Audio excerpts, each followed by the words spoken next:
Alors, sans plus attendre, le temps passe rapidement, il y a un petit moment qu'on est déjà là, hein, et on va vous projeter une vidéo qui a été faite par le groupe Glorious, qui nous explique assez en détail ce qu'est Noël. Alors, cette vidéo, eh bien, elle s'appelle Noël qui s'incarne dans ma vie. Alors, on y va, vous pouvez y aller, c'est bon.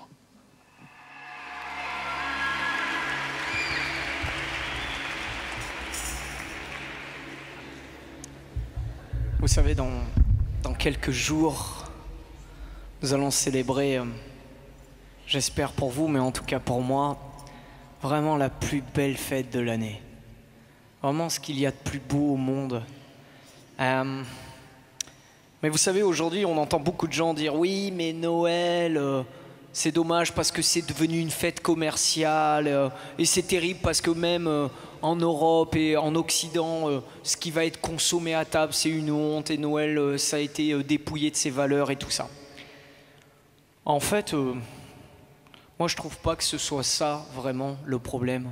C'est-à-dire que des gens, qu'on puisse se faire des cadeaux et qu'il y ait un peu de consommation, c'est pas la fin du monde. C'est pas ça. Et puis qu'on puisse faire un bon repas en famille, c'est une bonne chose. En fait, la chose qui est le plus compliquée aujourd'hui et qui est le plus dramatique peut-être, c'est qu'on ait oublié de faire de la place pour Dieu et qu'on célèbre un Noël sans que notre vie devienne une étable ou accepte d'être une étable. Et je vais vous le dire pourquoi. Vous connaissez tous l'évangile de Noël. Joseph et Marie partent vers Bethléem pour le recensement. Et en arrivant là-bas, bon, ils n'ont pas trop de moyens. Joseph et Marie, c'est pas, je pense, le couple qui a des moyens extraordinaires, donc ils demandent un endroit pour dormir. Et en plus, c'était le moment où Marie était enceinte de 9 mois. Bon, bref, elle allait accoucher, ça ne devait pas être hyper agréable. Mais ils demandent des lieux pour être logés. Et tous les hôtels, toutes les maisons, tous les endroits pour loger sont pris à cause du recensement. Et on ne le sait pas dans l'histoire et dans l'évangile, ça ne nous est pas dit, mais on devine que quelqu'un a dû leur dire quand même par pitié, en voyant une femme enceinte de 9 mois, « Vous pouvez dormir dans mon étable avec mes bêtes. Vous pouvez dormir là-bas. » Et en quoi cet évangile nous rejoint ce soir? Et en quoi Noël est toujours d'actualité pour chacun de nous? Et en quoi cet évangile que nous allons lire à minuit, le 24 au soir, doit devenir la réalité de nos vies? Eh bien, je pense que chacun de nous, moi, vous, nous pouvons être et nous devenons les autels fermés.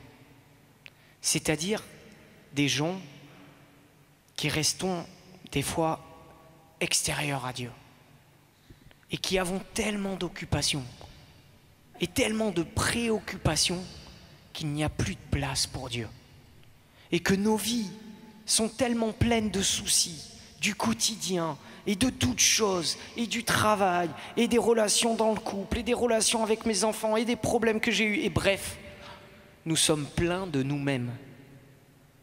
Et quand Joseph et Marie viennent frapper à la porte, eh bien nous sommes occupés. Et nous lui disons d'une certaine manière, repasse plus tard. Là, aujourd'hui, j'ai trop de soucis. Et voilà comment nous pouvons célébrer Noël.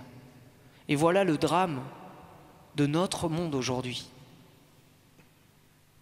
Le drame de notre monde, c'est qu'aujourd'hui, il est trop occupé à se regarder lui-même. Et lorsque Marie et Joseph viennent frapper à la porte du monde, le monde dit « reviens plus tard, je n'ai pas de place pour toi ». Et nous pouvons devenir ces gens. Et nous pouvons devenir ces hôtels clos, des cœurs fermés, des gens pleins de nous-mêmes. Mais je ne vous souhaite pas ça. Et je ne le souhaite à personne. Et je ne le souhaite à aucun de nous ce soir. Et au contraire, nous sommes dans cette église et nous sommes dans le bon lieu pour entendre une bonne nouvelle. Parce que vous savez comment ça se passe Noël? C'est pas la fin de l'histoire. Il y avait des gens qui veillaient dans les champs, des bergers qui veillaient sur leurs troupeaux. Eh bien, nous sommes aussi ces gens. C'est-à-dire que nous sommes des veilleurs, des gens qui attendons, des gens qui avons un peu le cœur ouvert en nous disant « Est-ce que Dieu n'aurait pas quelque chose à me dire ? Oh, je ne l'entends pas très bien, mais est-ce qu'au fond, en allant à l'église ce soir, ici et maintenant à Saint-François-Xavier, Dieu n'aurait pas quelque chose à me dire ? Je ne sais pas. Bref, je vais veiller ce soir. » Et qu'est-ce qui se passe dans leur veille ? Un ange arrive et leur dit « Je vous annonce une grande joie. » Et ce soir, il en est de même pour chacun de nous. Il en est de même pour vous et pour votre vie. Ce soir, l'ange vous le dit. Je vous annonce une grande joie. Aujourd'hui, vous êtes né un sauveur. Alors il faut qu'on regarde de plus près cette annonce. Il faut qu'on regarde de plus près cette phrase de l'Évangile qui doit venir transformer nos vies. Aujourd'hui. C'est ici et maintenant.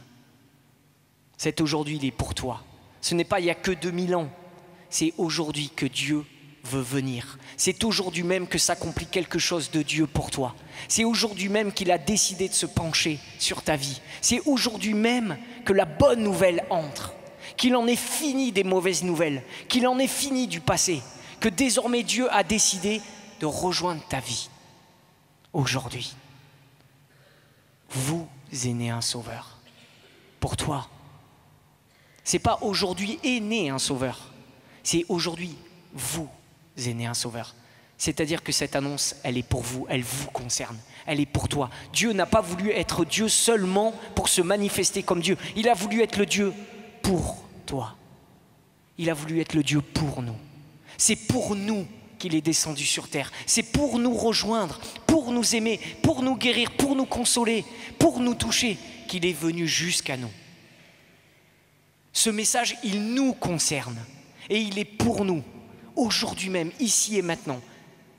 Et cette personne, cet enfant qui naît, voici la grande nouvelle, voici la bonne nouvelle. C'est notre Sauveur.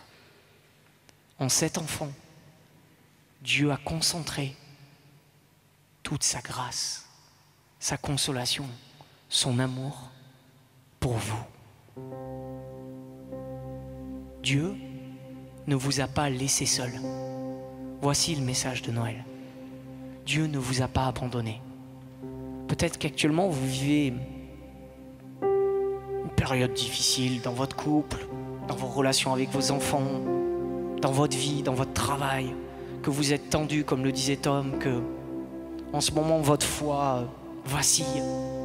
Peut-être qu'en ce moment vous avez même perdu le sens de la vie. Peut-être que vous en avez marre. Peut-être que les profs vous énervent à un point où vous voyez même plus le sens d'aller à l'école. Peut-être que dans votre couple, vous ne voyez plus le bout. Peut-être que vous avez été trahi. Peut-être que vous avez vécu quelque chose de terrible dans votre famille. Peut-être que vous portez quelque chose de lourd. Voici la bonne nouvelle. Voici la joie de Noël. Dieu ne vous a pas abandonné. Dieu ne s'est pas tu devant votre vie. Dieu a dit, votre vie, votre histoire, celle que vous vivez aujourd'hui et maintenant, va devenir mon histoire. Je vais me lier à toi. Je vais te rejoindre. Je n'attendrai pas que tu sois parfait et que tu montes là-haut vers moi. Non, moi, ton Dieu, je vais descendre jusqu'à toi. Et je vais te tenir la main. Et désormais, tu ne seras plus seul. Et désormais, dans tout ce que tu vis, je vais te tenir la main. Voici le mystère de Noël. Et aucun homme n'a été oublié. Aucun homme n'était trop loin de Dieu, car lui s'est fait petit enfant. Car lui est né à l'endroit le plus simple au monde pour que chaque homme puisse venir et entrer dans cette grotte, dans cette étable, pour le regarder dans cette mangeoire et l'adorer en disant, dans la foi, tu es mon sauveur. En toi, je reconnais l'amour de Dieu. En toi, je reconnais désormais que je ne suis plus seul et que Dieu m'aime pour l'éternité. Voilà comment je vous souhaite de célébrer Noël cette année. C'est-à-dire que vos cœurs, que vos maisons, que votre vie deviennent une étable et que vous n'ayez plus peur de présenter votre vie en disant « Seigneur, j'ai pas un hôtel 4 étoiles pour t'accueillir, mais moi j'ai une étable et je veux que tu rentres chez moi. Et je veux que tu rentres dans mon couple. Parce que mon couple en ce moment c'est vraiment une étable. Parce que mon couple en ce moment c'est vraiment une grotte. Je veux que tu rentres dans ma famille. Parce qu'en ce moment ma famille c'est vraiment pas très beau. C'est pas un hôtel 5 étoiles. Je veux vraiment que tu viennes naître ici même. Seigneur, tu connais dans mon travail tous les problèmes que j'ai. Je veux que tu viennes naître ici. Je veux que tu viennes naître dans toute ma vie. Et même ma foi, ça va pas du tout en ce moment. Mais je veux que tu viennes naître ici justement. Parce que toi, t'es pas né dans du 5 étoiles religieux, mais t'es né dans une étable où il y avait des animaux qui vivaient. Où ça sentait pas très bon. Mais tu l'as accepté parce que tu voulais me dire que tu m'aimais. Voilà comment il nous faut célébrer Noël cette année. Et voilà comment nous serons véritablement les fils du Père quand nous accepterons d'ouvrir nos mains et de lui dire « J'ai rien à te donner, mais je veux que tu naisses ici. Je veux que tu naisses dans ma main. Et je veux que tu sois mon Dieu toute ma vie. » Je vous le souhaite à chacun de vous. Et si vous le vivez comme ça, dites-vous bien que Dieu viendra changer vos cœurs. Dieu viendra changer vos couples. Dieu viendra changer vos familles. Dieu viendra vous bénir. Dieu viendra trouver une solution pour votre travail. Dieu viendra trouver une solution pour vos rapports avec vos enfants. Dieu viendra trouver une solution pour votre couple. Dieu viendra apporter son pardon là où il y en a besoin. Dieu viendra apporter son amour là où vous en aurez besoin. Bref, vous vivrez Noël, le véritable miracle de Noël. Le moment où Dieu vient vous dire qu'il vous aime. Amen. Je vais vous inviter, pour finir, qu'on prie 1 ou 2 minutes ensemble, si vous voulez. Je vais vous inviter à poser un acte de foi et pour ceux qui le souhaitent, baissez la tête et fermez les yeux et on va prier pour vous maintenant. Enfin, mettez-vous en attitude de prière comme vous aimez, mais prenez ce temps pour vous.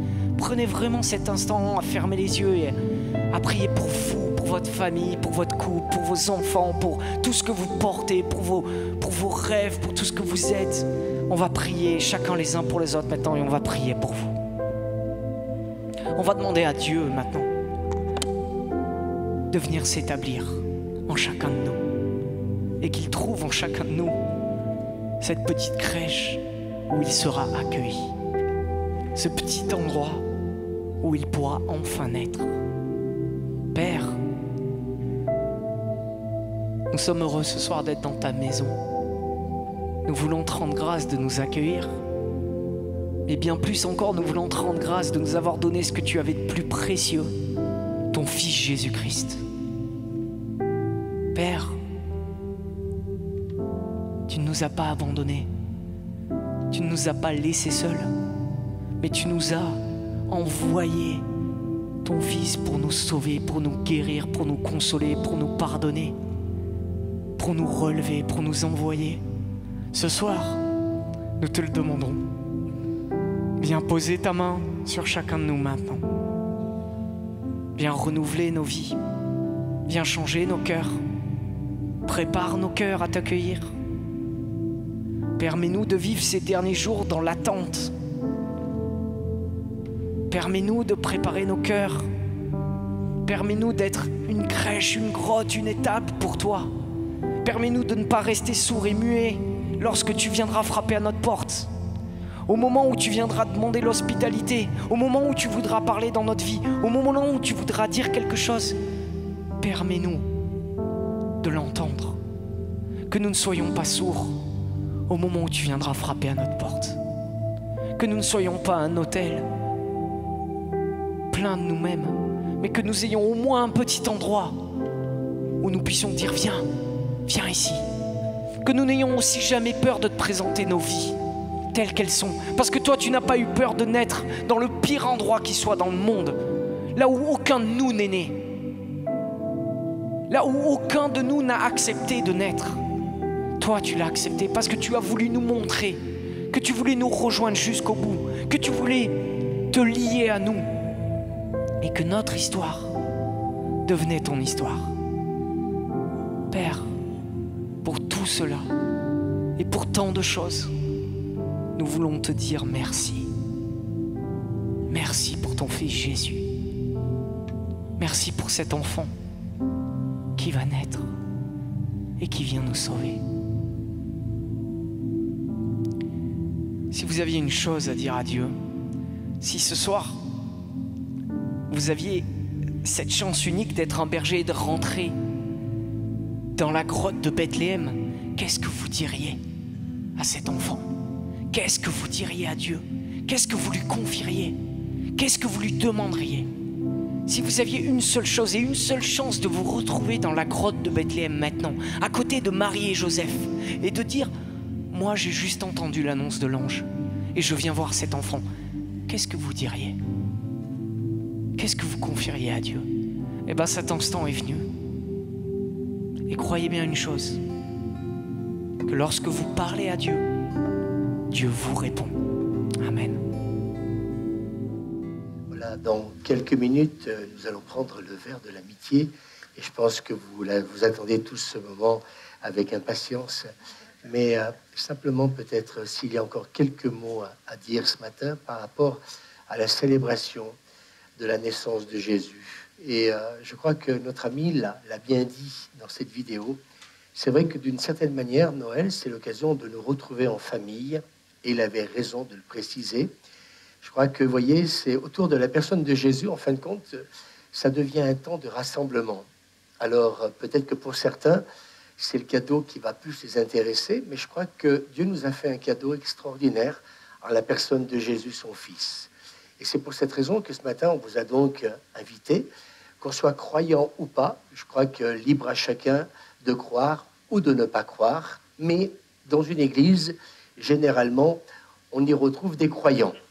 Et c'est parce que nous sommes croyants, et bien que ce matin, j'ai envie de vous dire, et bien que ce nom que Jésus porte, Emmanuel, Dieu avec nous. Et moi, ce matin, je voudrais simplement vous dire en quelques mots, oui, Emmanuel, qui veut dire Dieu avec nous. Et tout à l'heure, vous avez entendu ces quelques témoignages. Alors peut-être que pour certains, cela vous a paru peut-être surprenant, eh bien, d'entendre que, eh bien, il y a eu une intervention divine sur ce garçon, donc Robin, que nous avons visité alors que, voilà, il était donc dans le coma. Mais je crois qu'on a besoin de réaliser que, eh bien, Noël signifie donc en latin « jour de naissance ». Et Noël vient de l'hébreu qui signifie « Dieu est né ». Et je crois que ce matin, eh bien, pour ceux qui sont arrivés à 9h30, eh bien, nous avons célébré eh bien, le Seigneur dans tout ce qu'il est, dans, je dirais, son amour, mais aussi son action. Et ce matin, au travers de ces témoignages, vous avez entendu parler d'un Dieu en action. Alors, moi, ce que j'aime dans ce texte biblique, c'est que Jésus n'est pas né dans un hôtel, dans un palace. Eh bien, il n'y avait plus de place pour lui, mais il s'est retrouvé, donc, Marie s'est retrouvée dans une étable. Et moi, je crois que ce matin, eh bien, j'aimerais peut-être tout simplement dire quelques mots sur le fait que Jésus soit né dans une étable. Je crois que Jésus n'est pas venu simplement en tant que roi, en tant que seigneur, mais il est venu en tant que sauveur. Et moi, ce que j'aime dans ce texte-là, c'est qu'en fin de compte, il n'est pas venu pour en mettre plein la vue. En fin de compte, dans sa divinité, Dieu veut nous montrer qu'il nous aime tels que nous sommes, et que, en fin de compte, eh bien, ce que Dieu désire, c'est que nous puissions comprendre que nous sommes tous au même niveau. Il n'y a pas les grands, il n'y a pas les petits. J'aimerais dire ce matin, Dieu est un Dieu bon et un Dieu juste. Et peut-être que cette naissance dans une étable, eh bien, c'est justement peut-être marqué, peut-être eh bien justement le fait que Dieu soit venu sur terre avec humilité. Et aujourd'hui, on a besoin d'humilité. On a besoin aujourd'hui, eh bien, peut-être de donner davantage un regard sur peut-être eh bien, ce qu'est la famille, ce qu'est l'amitié, mais aussi ce regard vis-à-vis de Dieu qui peut faire toute la différence ce matin pour chacun d'entre nous. Et si partout dans le monde, eh bien, dans quelques jours, on va célébrer donc sa naissance, eh bien, que ce soit véritablement cette fête de Noël, un moment particulier où peut-être justement nous puissions être dans la louange, dans la vraie adoration, de remercier ce Dieu qui a tant aimé le monde et qui, par amour, a donné son Fils unique afin que quiconque croit en lui ne périsse point, mais qu'il ait de la vie éternelle. Et nous voyons déjà dans le livre du prophète Ésaïe, et ça se passe déjà plusieurs siècles auparavant, il est déjà en train, dans l'Ancien Testament, pour ceux qui connaissent leur Bible, eh bien, Ésaïe va déjà prophétiser eh bien, qu'un fils nous est donné et sa domination reposera sur son épaule. On va l'appeler admirable, ce qui veut dire par là, l'idée, donc, quelque part, eh bien, que ce Christ serait rempli de merveilles, donc, pour agir dans la vie des personnes. Conseiller, et sera capable de donner des conseils qui seront justes avec sagesse. Dieu puissant, un Dieu protecteur, et qui va agir avec des actes puissants. Et puis, Père éternel, il est considéré comme une source de soutien et de réconfort éternel. Et il nous est aussi présenté Jésus comme étant le prince de la paix. Et je crois que nous en avons tous besoin. Actuellement, nous rendons compte que la situation économique n'est pas toujours facile. Nous nous rendons compte aussi qu'au niveau des foyers, parfois, tout n'est pas simple. Mais si la Bible nous dit qu'il est le prince de la paix, alors ça veut dire que peut-être, eh bien, quelqu'un en a besoin. Et nous l'avons découvert tout simplement quand nous avons vécu cette rencontre personnelle, donc, avec ce Seigneur merveilleux. Cette semaine, j'étais interviewé, donc, par le Dauphiné libéré. Et en fin de compte, j'ai ressenti pour ma part, non pas de parler que de religion, parler d'église, mais pour moi, le plus important, c'était de dire à ces journalistes, c'est qu'un jour, je me souviens à l'âge de 19 ans, eh bien, j'ai vécu une véritable rencontre avec ce Seigneur merveilleux. Et c'est vrai qu'à partir de là, je peux le dire, ma vie, celle de Suzanne, ma femme aussi, eh bien, a complètement changé.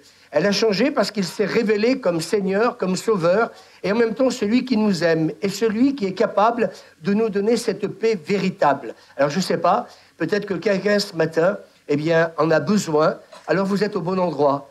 Et moi j'aimerais, pour ne pas être long, vous inviter tout simplement à réaliser que venir à l'église est quelque chose de positif. Et ce même journaliste me disait que de temps en temps, il me dit, j'aime m'arrêter quelques instants et rentrer dans une église, tout simplement pour m'y asseoir, parce que je ressens quelque chose que je n'ai pas l'habitude de ressentir ailleurs. Dès le départ, il me disait, je ne suis pas croyant, il me disait qu'il ne croit pas en Dieu, mais il pouvait dire une chose, quand je rentre dans une église, il y a quelque chose dans ce lieu que je ne trouve pas ailleurs. Alors moi, j'aimerais vous dire, je ne vais pas être long, comme j'ai dit tout à l'heure, eh bien, s'il vous plaît, si justement un jour, il y a absence de paix, il y a peut-être un mal-être intérieur, eh bien, écoutez, venir à l'église, ça ne tuera personne. Bien au contraire. Ça peut être l'occasion, justement, peut-être, dans cette quête de recherche d'un Dieu existant, eh bien, peut-être de faire une rencontre aussi personnelle avec lui. Et puis, j'ai envie de vous dire, eh bien, repartir avec une assurance, cette assurance que Dieu nous aime, qu'il est vivant, oui, Christ, Jésus-Christ, le Sauveur, eh bien oui, c'est le Sauveur du monde. Et on aimerait vous inviter, dans ces jours donc de fête de Noël, peut-être à réaliser que Noël n'est pas simplement qu'une belle fête en famille, mais aussi peut-être rendre grâce à Dieu pour ce Sauveur merveilleux qu'il nous a donné. Et quand nous lisons un peu la Bible, nous nous rendons compte que même, eh bien donc, les rois mages, vous connaissez donc un peu l'histoire, vont venir aussi donc, eh bien, dans cette étable. Et la première des choses qu'ils vont faire, eh bien, c'est tout simplement se prosterner et adorer celui qui est donc le Fils de Dieu, le Sauveur du monde. Et ils vont venir avec des présents. Et je crois que quelque part, eh bien, comme nous l'avons fait ce matin, nos présents à nous, eh bien, c'est louer Dieu pour ses hauts faits. Nos présents à nous, c'est l'adorer pour qui il est. Nos présents à nous, c'est peut-être justement prendre le temps de retrouver peut-être le chemin de cette communion avec Dieu, et puis tout simplement retrouver le chemin de l'Église. Je disais il y a un instant, ça n'a jamais tué personne, bien au contraire. Alors s'il vous plaît, pour terminer, j'ai décidé de ne pas être trop long, l'essentiel a été dit par notre ami, il m'a piqué ma prêche, mais c'était bien, parce qu'en fin de compte, je voulais simplement compléter ce message et vous dire ce matin, s'il vous plaît, prenez le temps de vivre, mais prenez le temps aussi peut-être de vous poser certaines questions et se dire que si Dieu existe, et si peut-être je vis comme une sorte de solitude intérieure, eh bien comme je disais tout à l'heure, il est le prince de la paix, et venez peut-être tout simplement dans cette rencontre personnelle avec le Sauveur, eh bien faire en sorte de lui permettre de venir dans votre vie comme je l'ai fait pour ma part quand j'avais 19 ans. Et le Christ a changé ma vie. Et j'aimerais vous dire ce matin une chose. Je suis heureux d'avoir plusieurs amis avec qui nous travaillons dans le collectif des associations. Mais ce matin, j'aimerais dire que si l'amour de Dieu se manifeste dans nos vies, eh bien cet amour, Dieu nous le donne pour que nous puissions aimer notre prochain. Et j'aimerais vous dire que pour ma part, eh bien, j'aime la vie parce que quelque part, eh bien, dans cette vie, il y a des hommes et des femmes et nous faisons des rencontres extraordinaires. Et quand ces rencontres se vivent dans l'amitié, avec peut-être les mêmes croyances ou peut-être les mêmes valeurs, ou même si on n'a peut-être pas une certaine croyance, l'essentiel, c'est que nous vivions une relation ensemble dans l'amour, la vérité et la sincérité. Alors, je voudrais terminer ces moments. Dans quelques instants, nous allons donc prendre le verre de l'amitié, mais j'aimerais tout simplement que nous puissions terminer par un chant donc, que nous a interprété dimanche passé. Nous avons eu l'honneur et le privilège de recevoir Sandra Amico et ce chant merveilleux qui s'intitule « Grâce merveilleuse ». Écoutez les paroles de ce chant et puis après, eh bien, si vous voulez encore rester de bonnes minutes avec nous, eh bien, on se retrouvera donc à côté pour donc partager ce verre de l'amitié et puis ensemble, eh bien, tous ensemble, fêter donc cette fête de Noël parce que oui, un sauveur nous a été donné et nous ne pouvons que rendre grâce à Dieu. Voilà, merci Jean-Frédéric. Un passage rempli d'émotions, c'est pas évident, mais voilà, on va chanter tous ensemble ce chant magnifique.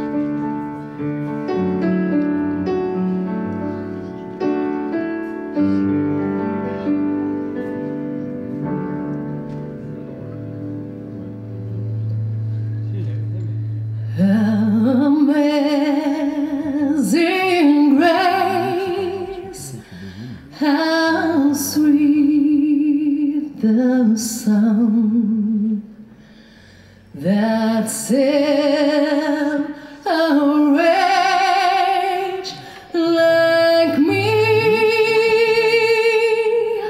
I once was lost, but now I'm found. Was blind, but now I see. There was grace that brought my heart to feel, and grace my fears relieve.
je sens ma peur pour que ce jour fût glorieux et très doux pour mon cœur. Dans les jours d'éternité, en Dieu tous nous serons. Nous ne pourrons pas épuiser les jours qui resteront.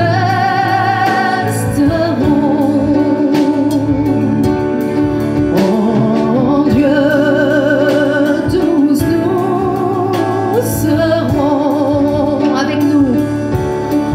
En Dieu tous nous serons. En Dieu tous nous serons. En Dieu tous nous serons.